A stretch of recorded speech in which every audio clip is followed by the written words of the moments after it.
Duras acusaciones contra Israel, apoyo a Hamas y un interminable bloqueo a la adhesión de Suecia a la OTAN. El presidente turco Recep Tayyip Erdoğan es un socio cada vez más problemático para Occidente. Ahora viene de visita a Alemania.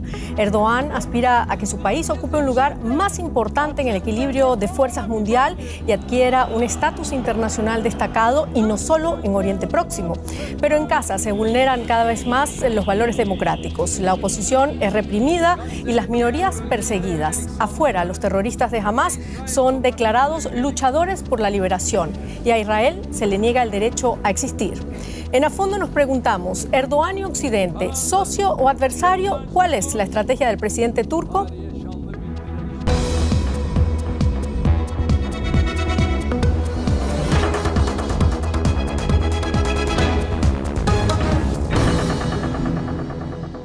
¿Qué tal? Bienvenidos a esta edición de A Fondo. Los saluda Silvia Cabrera desde Berlín. Les presento a nuestros invitados.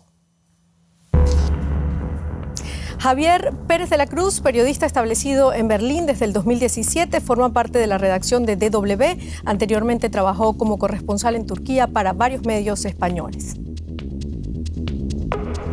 Diana Luna, asesora política en Alemania, internacionalista y experta en política exterior.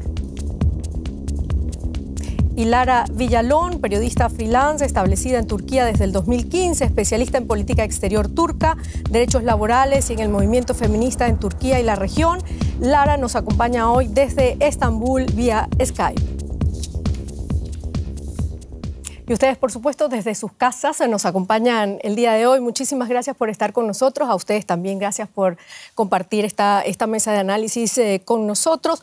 Y les vamos a recordar a todos los que nos están viendo desde América Latina que tenemos una encuesta por YouTube sobre el tema que estamos tratando hoy. El presidente de Turquía, Recep Tayyip Erdoğan, apoya a Hamas, acusa a Israel. ¿Es Erdoğan socio o adversario de Occidente? Pueden participar, por supuesto, en YouTube. Hasta ahora tenemos más de 10.000 personas que han votado.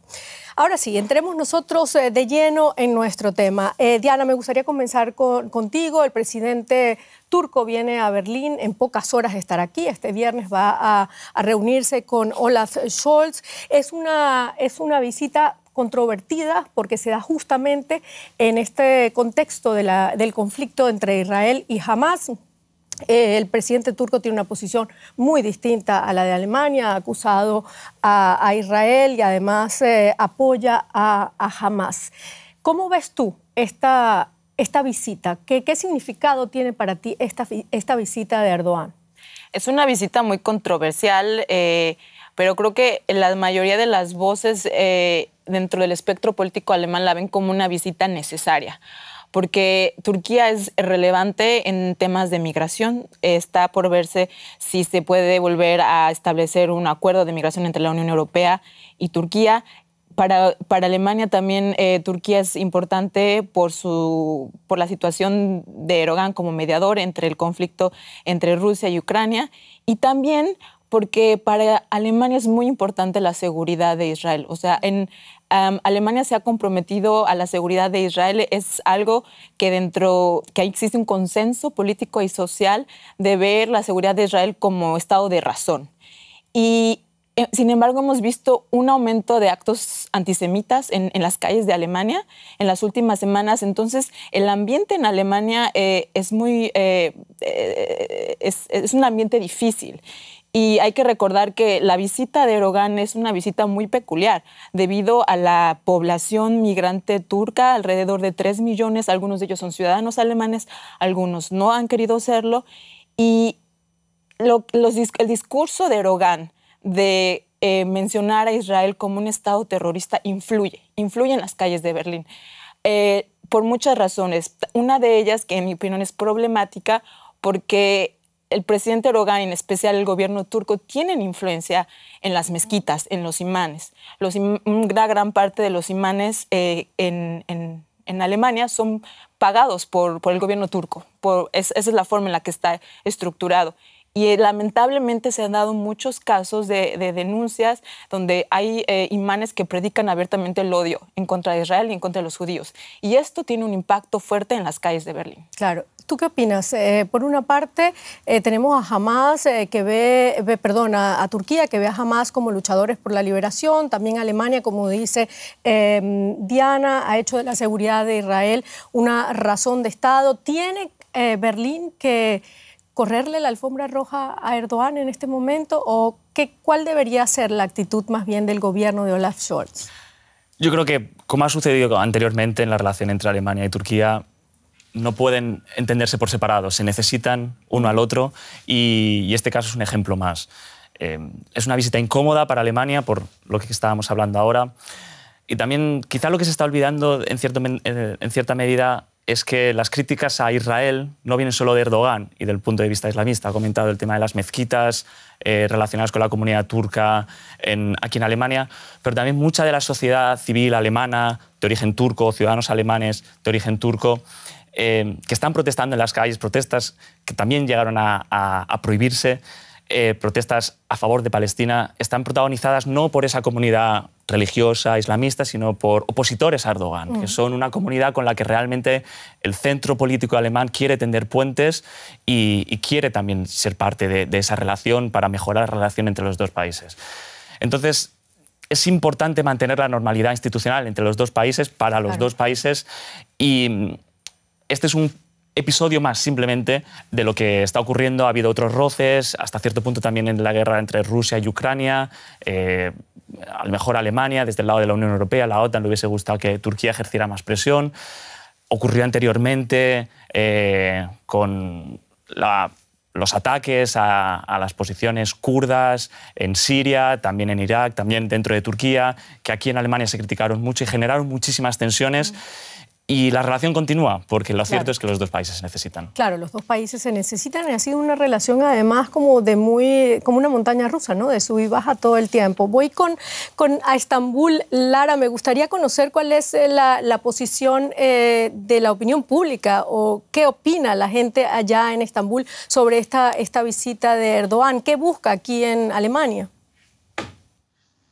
Pues desde los medios más, digamos, pro gobierno se ve la visita como un intento de Erdogan de dar una lección a Scholz. Después, especialmente, de este intercambio de declaraciones entre ellos dos, después de que Erdogan llamara fascista al primer ministro israelí Benjamin Netanyahu y Scholz contestara diciendo que era absurdo. En este intercambio sí que se ha visto desde más posiciones pro gobierno como una visita en la que Erdogan va a dar una lección al canciller alemán, pero si miramos un aspecto de la opinión pública más amplio, sí que se espera, como decía Javier, que sea un episodio puntual en estos rifirrafes que se han ido produciendo en los últimos años y se traten otras cuestiones más importantes, como por ejemplo el comercio entre los dos países o la cuestión de los visados, porque en los últimos meses muchos turcos se han quejado de que cada vez es más difícil conseguir un visado Schengen para poder visitar Europa, no solo para vacaciones, sino también para estudiar o para trabajar. Claro, hay otros temas importantes también en la mesa de negociaciones. Me quedo todavía con este tema de Israel y Hamas, Erdogan aquí en Alemania. ¿Podríamos decir que el gobierno de Israel, o sea, para Israel sería como una decepción tener a Erdogan acá? Primero, Alemania se abstuvo de votar en la ONU sobre Hamas, sobre un cese al fuego, y ahora recibe a Erdogan. ¿Eso se ve también allá en Estambul? Una decepción no lo sé, porque sí que ha habido muchas voces en toda la región que se han opuesto a las acciones de Israel en Gaza y que aún así siguen ejerciendo de voces diplomáticas para destensar las relaciones, destensar el conflicto, y aún así Israel sigue negociando con estos países. La visita de Erdogan podría suponer una queja por parte de Israel, pero al mismo tiempo estas relaciones y este contacto diplomático sigue porque hay varios niveles de negociación, no solo a nivel económico, pero también del conflicto, la cuestión de los rehenes, la cuestión de la entrada de ayuda humanitaria, sigue a pesar de este tipo de visitas que hemos visto en las últimas semanas que son muy comunes. Claro. Bueno, Diana, ¿qué temas crees tú que van a estar sobre la mesa de negociaciones, además de este de Israel y Hamas? Uno de los que, como los que comento, es el acuerdo de migración. Por muchos años la Unión Europea ha tenido el acuerdo con Turquía de que aquellos migrantes que no cuentan con todas las condiciones necesarias para recibir asilo o para que Europa puedan residir en Europa son regresados a Turquía. Y a Turquía pueden quedarse en Turquía o son regresados a su país. Y este acuerdo, aunque es muy dudoso, aunque ha habido muchas promesas, no se ha dado todo el dinero, hasta cierto punto funcionó por al menos los primeros 3 años. Y ahora, obviamente, el ambiente en Alemania, en Europa en general, está la sensación de que la capacidad de recibir migrantes está llegando a su límite, entonces es muy importante renegociar este acuerdo. Y obviamente Erdogan lo sabe, Erdogan esa es la gran carta de negociación que utiliza porque sabe que la Unión Europea lo necesita y eso es una carta que lo utiliza para sus negociaciones. Como lo mencionaba Lara, lo que Turquía necesita ahora es mejorar su economía. Su economía está en un estado deplorable y los negocios alemanes son muy importantes. Una de las cosas por las que seguro estará hablando Erdogan es cómo Turquía puede tener un mejor acceso arancelario a la Unión Europea, porque podría ser mejor, lo mismo de los visados. Pero aquí yo creo que el punto es quién necesita más a quién, porque esta es una relación que no es simétrica.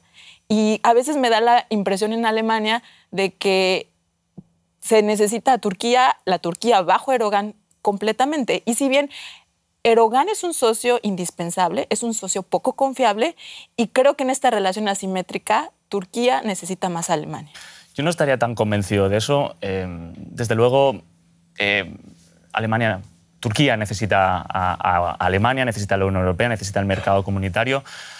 Pero está claro que Alemania y la Unión Europea necesita a Turquía y Erdogan puede ser un socio más o menos confiable, es un socio que puede decir muchas cosas, pero es un socio que lleva gobernando el país desde hace 20 años y acaba de ganar unas elecciones. Es un socio que va a estar allí y yo creo que eso es una cosa que se ha entendido en la Unión Europea, se ha entendido en Alemania y parte de esta visita también es eso, es saber que tienen que lidiar con este gobernante y que cualquier decisión que tengan que llegar, que es muy necesaria para la Unión Europea, el tema de migrantes es una, pero es también la estabilidad en la región. El hecho de que Turquía esté dentro de la OTAN, el hecho de que Turquía tenga esa relación tan cercana con la Unión Europea, es una cuestión que a Alemania y a la Unión Europea le viene muy bien para lidiar en conflictos, en situaciones como en Oriente Próximo, donde la Unión Europea no tiene ninguna influencia en realidad. Puede hacer muchas visitas diplomáticas a Egipto, a la zona, a Jordania, pero tiene mucha menos mano que Erdogan. Pero la influencia de Turquía en Medio Oriente también es muy limitada, lo estamos viendo claramente, y creo que por algo Egipto, Qatar son los que están ahora negociando el intercambio de rehenes.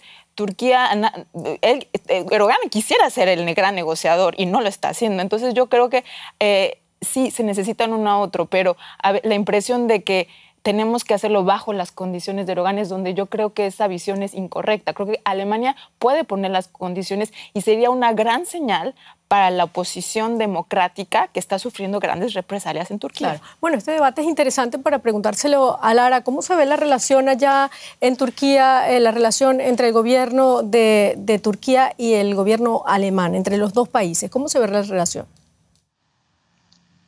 Pues se la ve como una relación de principalmente altibajos y muy dependiente de cómo Erdogan gestione la cuestión, porque como antes comentaba Javier, hay veces que ha habido confrontaciones diplomáticas por la cuestión de las operaciones en Siria, por la cuestión de las detenciones en Turquía, también con el Tribunal de Estrasburgo ha habido cada vez más tensión. Entonces, sí que se ve como una relación muy frágil, que es continua y que es inevitable, quieran o no ciertos grupos, tanto de izquierda como más cercanos al gobierno.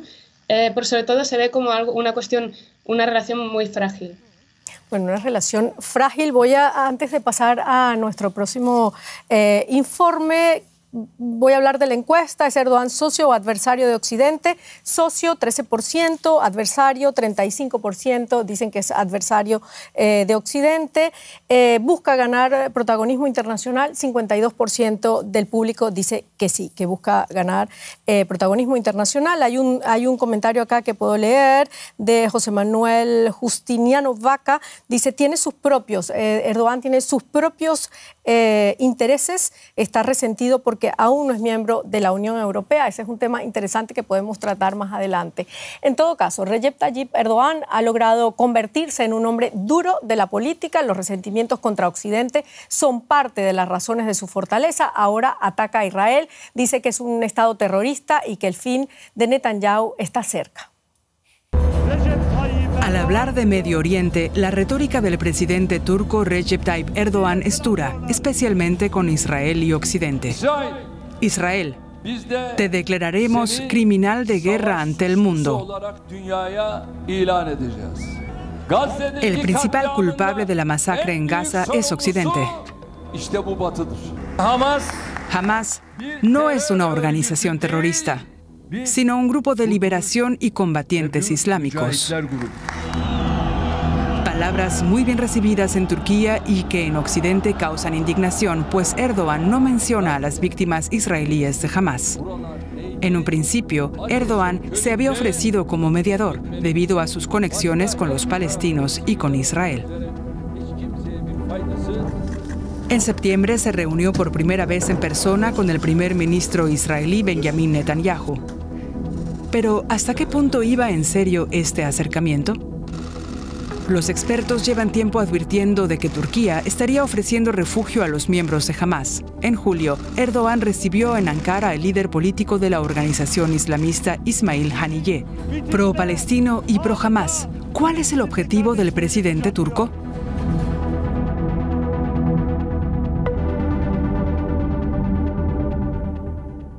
Bueno, eso es lo que queremos nosotros analizar acá. En el informe queda algo interesante. Dice que Erdogan no nombra a las víctimas de Israel en este conflicto. Tenemos que volver a repetir. Fue Hamas el que comenzó este conflicto el 7 de octubre cuando atacó a Israel. 239 personas israelíes todavía están en manos de Hamas. ¿Qué busca Javier Erdogan con toda esta retórica? Yo diría que dos cosas. Una es poder y otra cosa es ganar elecciones, que probablemente vayan relacionados. Por un lado, Erdogan, lo comentábamos antes, él quiere llevar adelante, recrear ese poderío del Imperio Otomano, esa influencia que tenía, y evidentemente la zona Israel, Palestina, esa zona es considerada por él como su patio trasero, como una zona de influencia en la que de manera natural Turquía debería ejercer presión o ejercer influencia, pero la realidad es que no lo es. Al principio lo hemos visto, intentó mediar, vimos un Erdogan mucho más comedido, con unas relaciones económicas que tiene con Israel crecientes, se reunió con Netanyahu en septiembre. Cuando vio que no podía, yo creo que Erdogan dijo, voy a dejarme llevar por la retórica más desbordada de los islamistas, de las comunidades islamistas en Turquía, que es el núcleo de sus votantes, y optó por realizar esa campaña electoral anticipada. Venimos de unas elecciones en Turquía, pero dentro de 4 meses, dentro de pocos meses, hay otras elecciones locales importantísimas para Erdogan, para recuperar Estambul y Ankara, las principales ciudades del país, y yo creo que ha optado por eso. Al no poder ejercer influencia real en el conflicto, ha dicho, voy a hacer una política electoralista a corto plazo. Lara, ¿qué fuerza tiene Erdogan en Turquía aún, hablando de cara a esas elecciones que vienen próximamente? Pues creo que en los últimos meses, incluso en los últimos 2-3 años, el gobierno ha trabajado sobre todo en crear una cierta confrontación de identidades, después especialmente de perder Estambul y Ankara en las elecciones locales. Está constantemente confrontando esa población opositora que concibe como laica, que concibe como más de izquierda, menos conservadora. Entonces, fija mucho sus discursos en ciertas cuestiones en las que puede crear esta confrontación, como podría ser en este caso la cuestión de Israel y Hamás, que tampoco causa una gran confrontación social como otras cuestiones, y en otras ocasiones ha sido el papel de la mujer o la comunidad LGBTI. Pero en esta ocasión yo creo que su postura ante el conflicto en Gaza no tiene tanta relación con las elecciones locales como no tiene relación con las elecciones locales en la cuestión de confrontación con la oposición, sino más bien en la postura en la que Erdogan se ve a sí mismo como un líder de la hermandad musulmana, como un líder que puede ejercer influencia en otras comunidades. Y se posiciona también, lo podemos ver en sus discursos, como un gran líder regional que tiene capacidad de ayudar a los hermanos musulmanes que están en otros países. Bueno, y esa es la pregunta, Diana. ¿Tiene realmente influencia Erdogan en la región? ¿Puede ayudar a los otros países, como por ejemplo ahorita lo estamos viendo con Israel o en el conflicto de Ucrania? Creo que hay un punto importante que hay que destacar, es que Erdogan no es Turquía. Erdogan la sociedad turca es una sociedad muy polarizada, y creo que si bien hay el electorado que tiende más a ser islamista, una retórica en contra de Israel le va muy bien, no es la mayoría de las personas en Turquía. Instituto Metropol en Turquía sacó una encuesta en la que solo el 11% de los entrevistados estaban a favor de apoyar a Palestina y estaban a favor de tener una relación estrecha con Hamás. Un 18% decía estar a favor de Palestina siempre y cuando se distancie de Hamás. Yo creo que eso nos muestra un poco de que aún dentro de la sociedad turca hay esta diversidad de voces, y que la voz del enfrentarse contra Israel no es la voz de Turquía. Existe una Turquía muy, muy anclada a valores democráticos, unos dicen que alrededor del 50%. Pero el tema de negociar, creo que Erdogan lo ha hecho de una forma muy acertada, aunque limitada, en el caso de la guerra de Rusia en Ucrania, donde logró este acuerdo de trigos, de que sea a través de Turquía que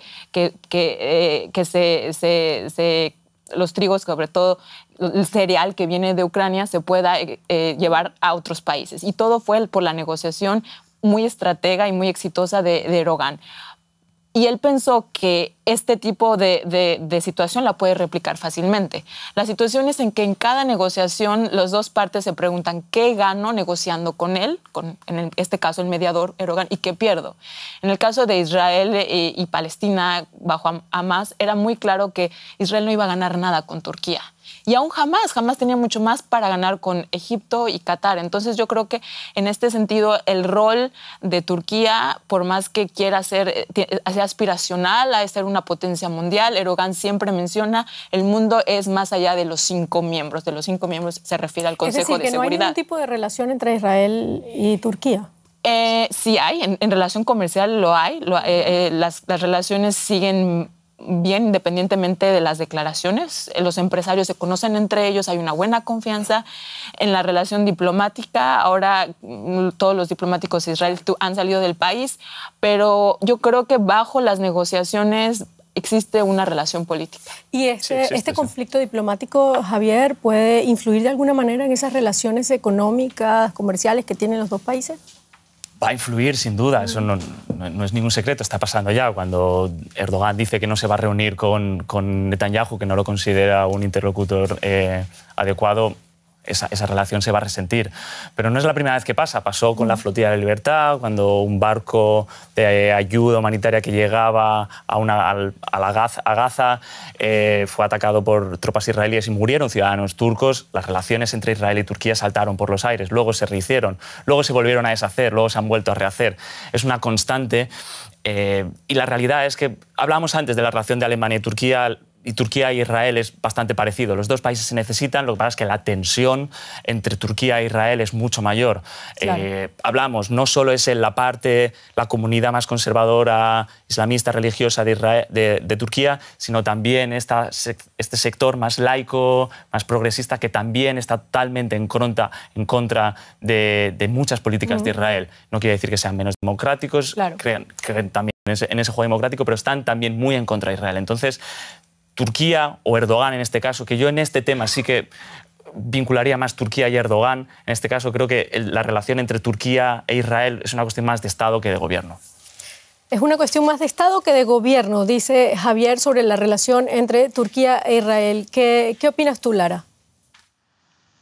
Sí, yo también lo creo y pienso que en la cuestión que comentabais antes sobre el papel mediador de Erdogan comparándolo con Rusia y Ucrania, creo que en esta ocasión el conflicto tiene una tensión regional tan grande que cada paso que se tome en una intención de mediar e inclinar la balanza hacia un lado o hacia el otro también puede tener grandes repercusiones. No se asemeja tanto con la guerra en Ucrania y también pienso que las relaciones comerciales entre ambos países, entre Turquía e Israel, se han mantenido durante 10 años en las que ambos países apenas tenían contacto diplomático y seguirán mientras continúe la guerra y continúe la posición de Erdogan respecto a Hamás. Claro, Lara, precisamente por esa posición que tiene con respecto a Hamás, el papel de mediador de Turquía en este conflicto es nulo, ¿no? Podríamos pensarlo de esa manera. No lo tengo tan claro porque Qatar, por ejemplo, que también ha condenado los actos de Israel en Gaza, está siendo uno de los mayores actores como mediador en la liberación de rehenes, y Egipto, aunque sea un aliado de Israel desde hace años, también ha condenado junto con Jordania muy severamente y ha pedido un cese de un alto al fuego en diversas ocasiones. Ha condenado muchos de los actos de Israel y sigue negociando con Tel Aviv por muchas cuestiones. La cuestión de la apertura del paso de Rafah para entrada de ayuda humanitaria para los rehenes, negándose también a acoger refugiados palestinos. Condenar las acciones de Israel puede ser paralelo a mantener la relación con el país y el contacto diplomático para negociar ciertas cuestiones. No lo veo algo que deba cesar. Claro, tengo poco tiempo para pasar al otro informe. ¿Quieres responder algo de lo que ella está diciendo? ¿Es posible que siga sirviendo de mediador en el conflicto entre Israel y Hamás? Turquía, sí. Yo veo un rol mínimo. El rol principal lo veo con Qatar, Egipto. También veo que Estados Unidos tiene mucho que ofrecer a los dos, tanto a Palestina como a Israel. Creo que por eso ha tenido Erdogan una posición tan clara. Después pasaron 10 días y se tardó 10 días en condenar lo sucedido porque pensó que iba a poder tener este papel estelar que no está teniendo. ¿Tú qué opinas? Yo creo que tiene menos influencia de la que él creía que podía tener, no tanto por la falta de acceso a Israel o la ruptura de relaciones con Israel, que como vemos van a ser quizá diplomáticas pero no económicas, sino por una falta de influencia sobre Hamás, precisamente, con el partido o con el movimiento, con el grupo terrorista considerado por Estados Unidos y la Unión Europea, que ellos no consideran que Turquía, Erdogan se ve más cerca de ellos y en realidad no tiene la influencia. Hamás está mucho más cerca de Irán, incluso de Qatar, lo estamos viendo, incluso de Hezbollah, que de Erdogan. De hecho, Hamás es un poco el fracaso de Erdogan también. Hamás, Erdogan, dentro del mundo de los hermanos musulmanes, quería acercarlo más hacia el mundo democrático, hacia el mundo pacífico y, como hemos visto, ha fracasado por completo. Claro, bueno, antes de pasar al informe, tengo otro comentario de Óscar Vargas a través de nuestro canal de YouTube.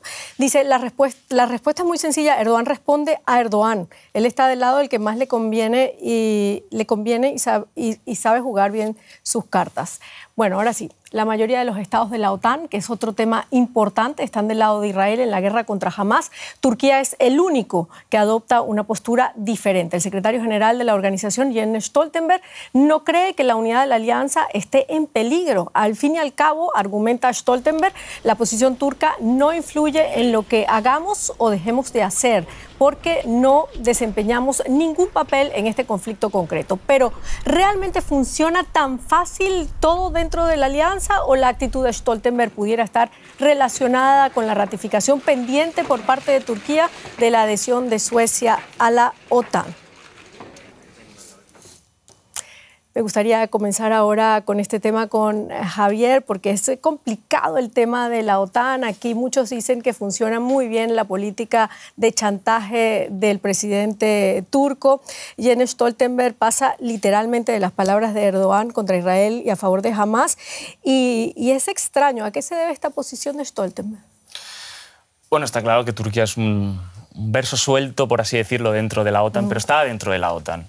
Entonces es un socio importantísimo para la OTAN, para la Alianza Militar del Atlántico, y la alianza se beneficia de Turquía. Y entonces cuando llega un momento en el que la alianza quiere expandirse, extenderse, ampliarse, acceder a nuevos países, se necesita el voto favorable de todos los miembros, Turquía incluido, pues Turquía busca sus beneficios. Y como tiene tantos rifirrafes, tantos enfrentamientos a diferentes niveles con otros miembros de la OTAN, utiliza estos momentos en los que su voto es necesario para extraer concesiones. Turquía, algunos países europeos tenían bloqueos de envío de armas a Turquía a raíz de todo lo que ocurrió en Siria, de los bombardeos sobre posiciones kurdas en Siria, también dentro de Turquía. Todo eso elevó la tensión y ahora Turquía está aprovechando el momento en esa posición en el que de negociación favorable para sacar beneficios. Claro. Bueno, hoy precisamente, Lara, el Parlamento turco tiene que decidir levantar o no el veto a Suecia. ¿Qué se espera de esa reunión? Bueno, pues no es la reunión principal que se espera, de hecho es la votación en la Comisión de Asuntos Exteriores parlamentaria, es un paso previo a esta votación esperada en el Parlamento y se espera que sea aprobada en algún momento del día para poder proseguir con la entrada de Suecia a la OTAN, pero como digo, primero tiene que pasar, o sea, el último paso sería pasar en el Parlamento y aún no hay fecha. Fecha todavía para ello. Bueno, ¿tú crees, Diana, que se logre esto? Que finalmente, o sea, ¿le crees a Erdogan finalmente la entrada de Suecia va a estar libre o de pronto pueden cambiar las cosas? Me gusta cómo Foreign Affairs describe a Erdogan como un líder exigente, arrogante e impredecible. Y creo que esta parte de impredecible, claro que podría pasar. Es probable. La situación es que Erdogan tiene mucho que ganar si Suecia ingresa como parte de un nuevo miembro de la OTAN. Algo que le importa mucho a Erdogan es contar con este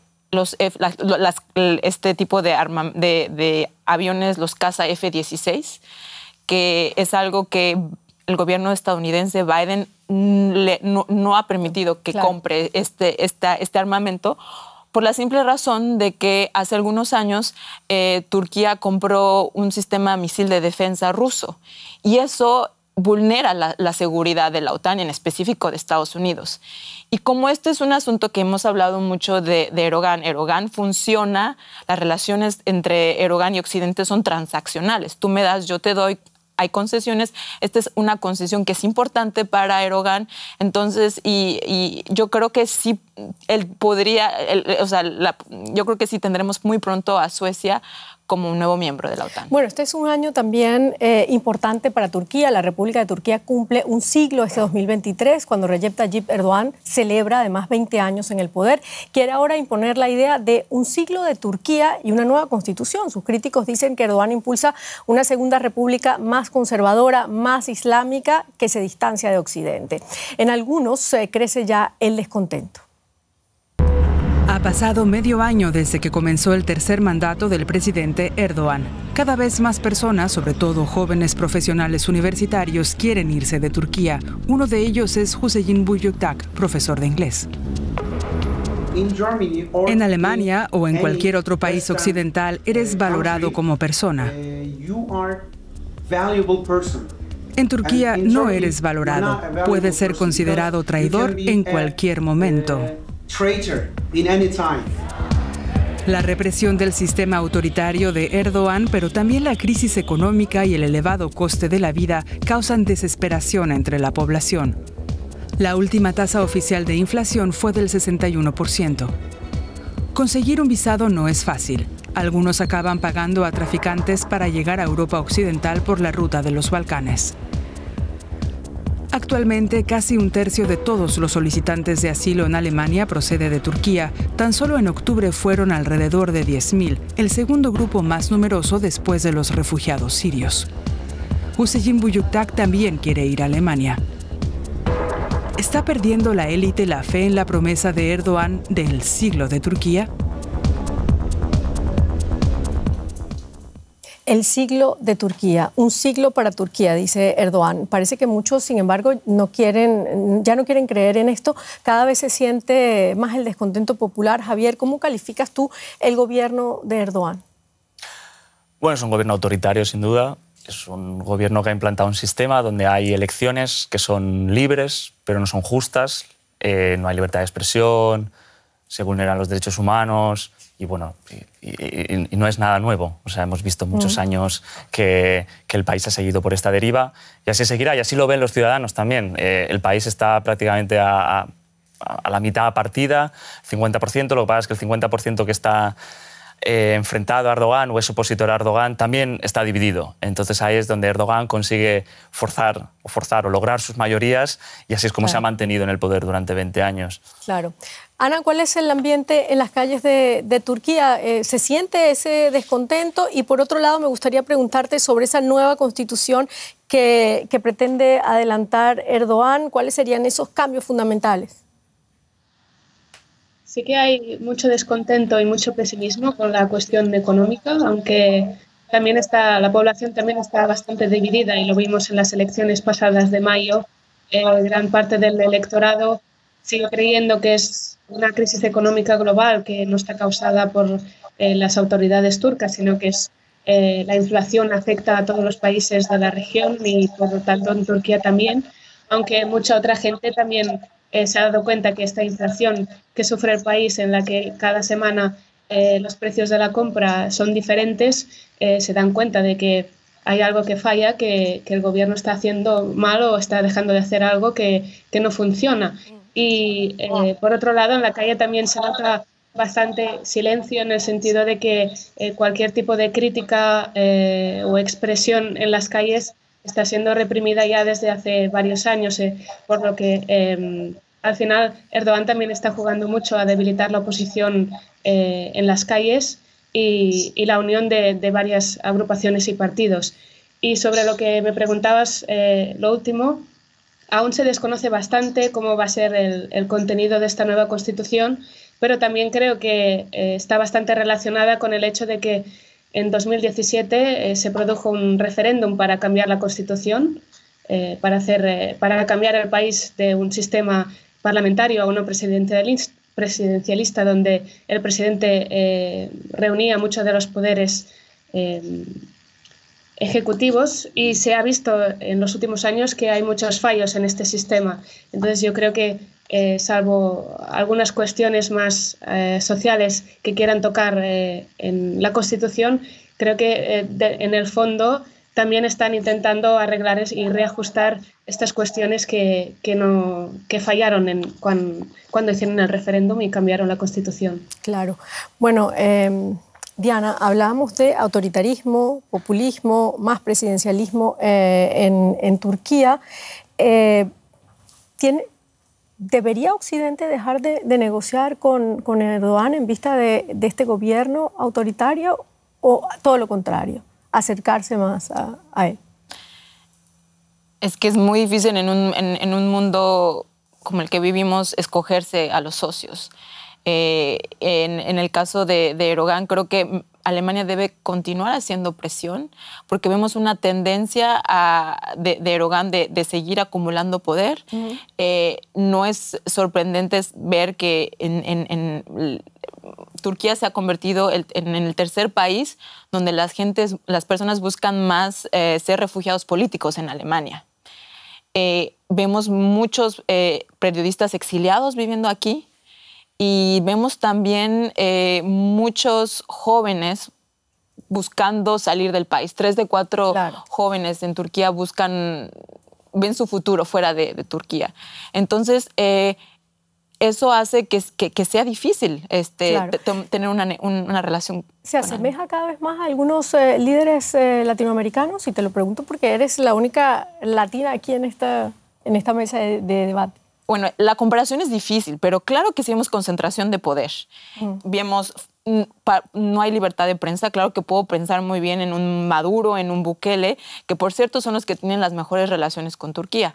En el caso de Venezuela y de El Salvador son relaciones que van muy ligadas a comprar más armamento, que obviamente Turquía no es una potencia en armamento, pero siempre hay que diversificar y siempre está el discurso antioccidente y eso va muy bien con casos extremos. Claro. Una fortuna que yo lo digo de América Latina es que no se juega con el Islam, no tenemos este componente del Islam político que Erdogan sí lo tiene, pero de que sí hay ciertas semejanzas, sí las hay. ¿Tú crees que necesita de alguna manera Erdogan América Latina? Y lo digo, por ejemplo, en el caso de la ONU, que cada vez presiona más a la ONU, él quiere modificar, por ejemplo, el Consejo de Seguridad, y allí América Latina funciona como un bloque, ¿no? Entonces, ¿tú crees que por lo menos allí se necesiten?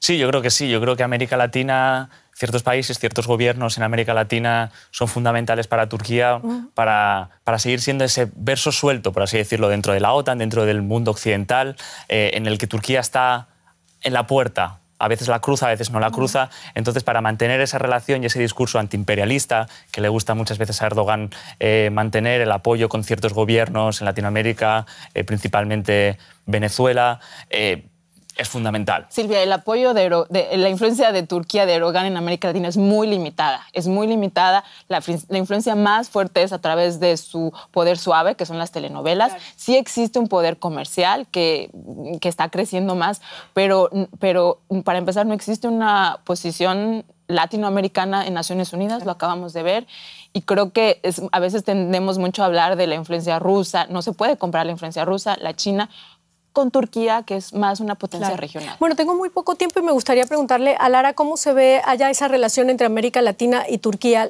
Me queda poco tiempo, Lara. Pues se ve sobre todo como una cuestión de exportación cultural de las series turcas, pero también, como hemos dicho antes, creo que era Diana, la frase de Erdogan de que el mundo son más que 5 países, también hay como una intención de incrementar el volumen de comercio y de ayudar la economía turca a través de establecer este tipo de relaciones con países que también están aislados ya sea por un boicot estadounidense o por otras cuestiones, y establecer estas relaciones al margen de Estados Unidos. Perfecto, muchísimas gracias. Bueno, nos vamos, ya tenemos la música rodando. Gracias a ustedes por habernos acompañado, gracias.